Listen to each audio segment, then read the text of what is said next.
in a straight line. Of course, we know that there are now electrons and neutrons and so on, some atomic particles, and then maybe strings below that. But there was an extraordinary insight 3,000, 2,500 years ago. Well, it consists of atoms. Other people thought that, Democritus thought as well. They thought they all moved in straight lines. Epicurus thought they moved a bit, and on the basis of the fact that they swerved a bit, everything was not fixed and determined, and there was real freedom and so on. This had a big influence on Marx. It's very interesting in terms of, right, okay, 5 minutes max. In other words, hurry up, stop talking about Epicurus and get on with it.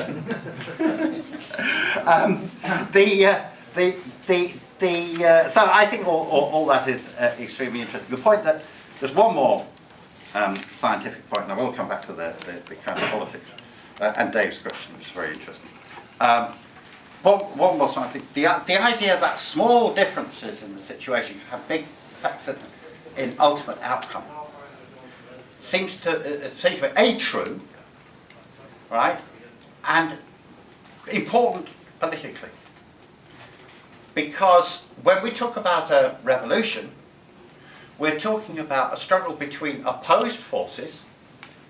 We start from a situation where the capitalist class is stronger than the working class, that's why they rule, right? But the working class, we believe, is potentially stronger than the capitalist class, can overthrow it, can change society.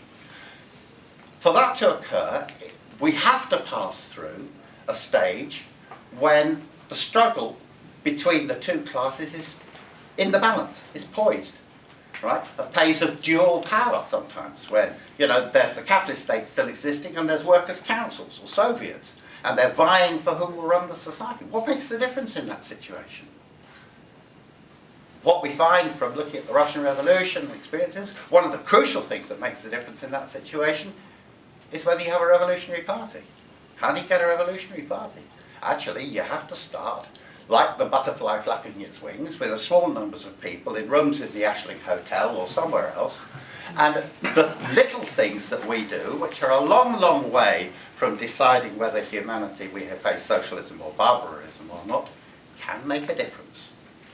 Which is kind of what I tell myself every day when I have to go out and sell socialist work or do a stall with Donald in the Liberties or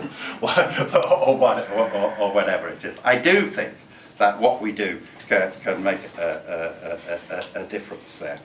Right.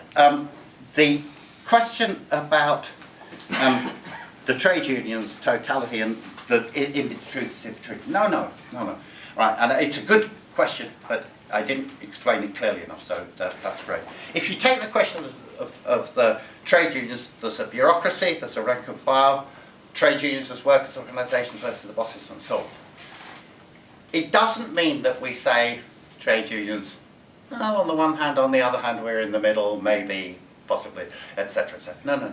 It means on a series of questions, we are for one side of the opposed forces against the other.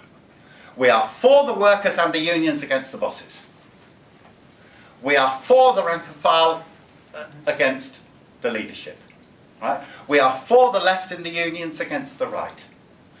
If the leadership of the unions come into conflict with the government, for example, a trade union leader is elected, and a trade union leader is arrested, we don't defend that trade union leader, him or her, because they're a sellout.